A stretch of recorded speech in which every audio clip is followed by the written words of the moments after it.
Okay, so a few months ago, my girlfriend brought this laptop. She was telling me that she wanted a laptop and she saved up for about a month or so and bought this, the Lenovo Flex 14 AMD edition. And now I'm stealing it to take B-roll footage so I can make a review. So, let's start with features. First is I/O. Comes with on the left side a charging port that isn't actually Type-C, so it's not completely premium, but hey, you know, an HDMI port, a USB 3 port, and a Type-C port. It's just at USB 3 speeds, and I haven't actually tested if it supports charging, but it doesn't support Thunderbolt, so no external GPUs. Finally is a headphone jack, something you don't see on most phones anymore. And on the right side, the power button. Yeah. An SD card reader. I thought those were extinct, but okay. And a Kingston lock slot thingy that no one ever uses. It doesn't even come with the actual key. Anyways, next, when you open the laptop, you're greeted with a backlit keyboard, some Ryzen stickers, a 1080p panel, and a really quick fingerprint sensor. The laptop is also touchscreen in case you're lazy, and everyone's favorite feature, tablet mode. Now for specs. The CPU is the Ryzen 5 2500U, and keep in mind mine's the 2600 for my main PC, and it's clocked at 2 GHz. It boosts up to 3.4 GHz, 8 GB of DDR4 2400 MHz RAM, a 256 GB PCIe, really I'm pretty sure it's just M.2 SSD, but a PCIe SSD. Is 14 inches, 1080p IPS panel, 8 hours battery life, a 720p camera, and 45 watt-hour battery, and a really freaking good built-in Wi-Fi. We'll get back to that later. On the bottom side, there are some vents for the exhaust fans, and that's about it for physical features, I guess.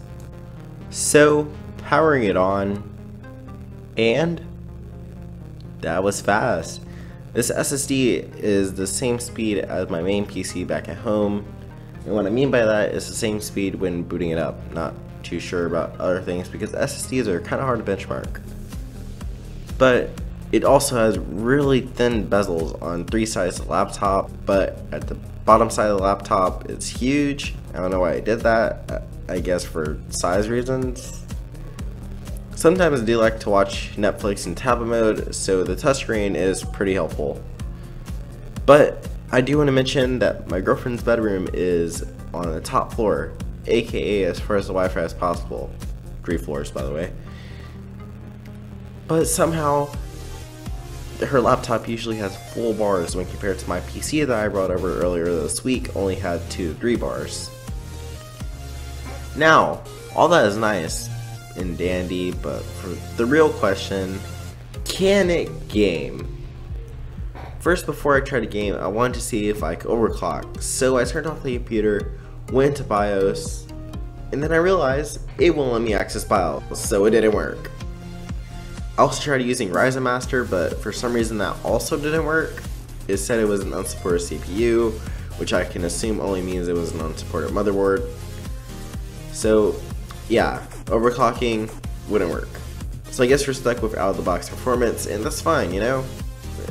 It's fine. And to kick things off with the Cinebench R15, I'm getting ready to start benchmarking the R20, but I want to see how the community overall, not just my channel, but other channels too, would react to it. We scored 580 Cinebench score, and around 500 is usually good for gaming, so yeah.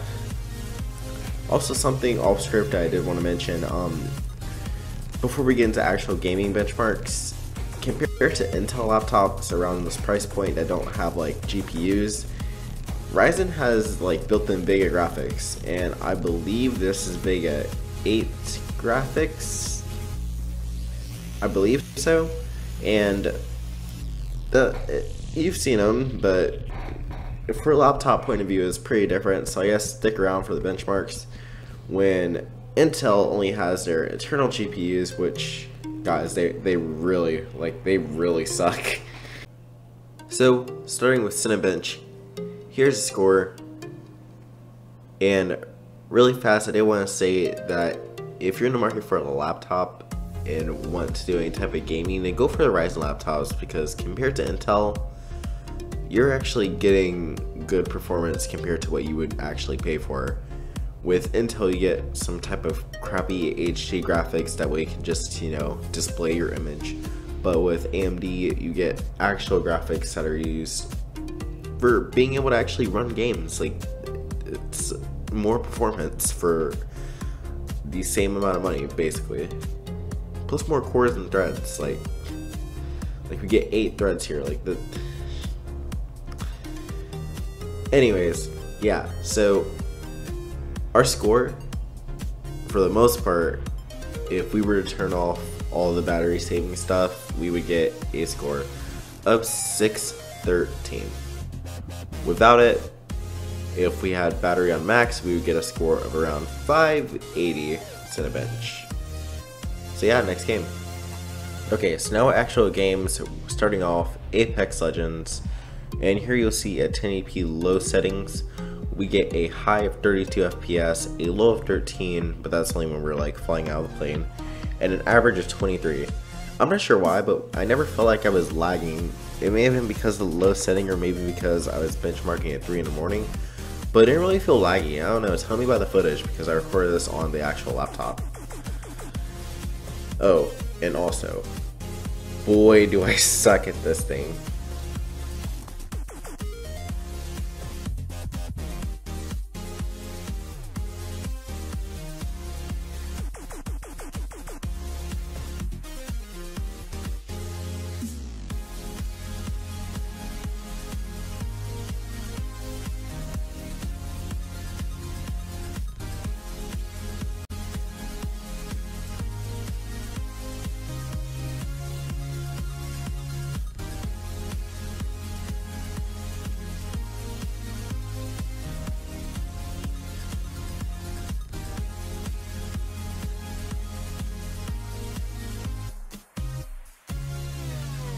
Now as Fortnite, here we have at 1080p low and medium settings, we have a high of 69, a low of 31, but an average of 47.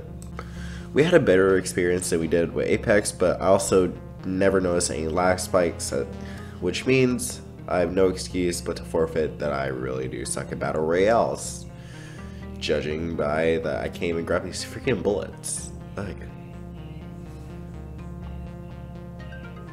oh, by the way, Minecraft survival games and Battle Royale are the exact same thing. Oh my god.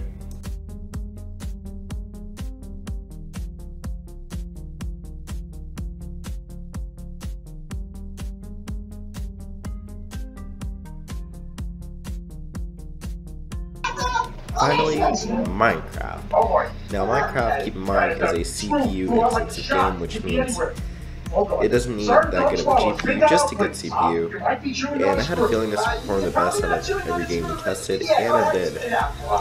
So, at 1080p max settings, we got a high of 143. Actually, I've seen it go higher, but that's at like lower settings, around like 200 FPS. A low of 77. Now, actually, I can't explain that one. When you put Minecraft in full screen, for some reason your frames just like they drop for like seconds going into full screen, but it'll fix itself after. And finally, a average of 108, but that's on 1080p max. So yeah, it doesn't underperform in this game.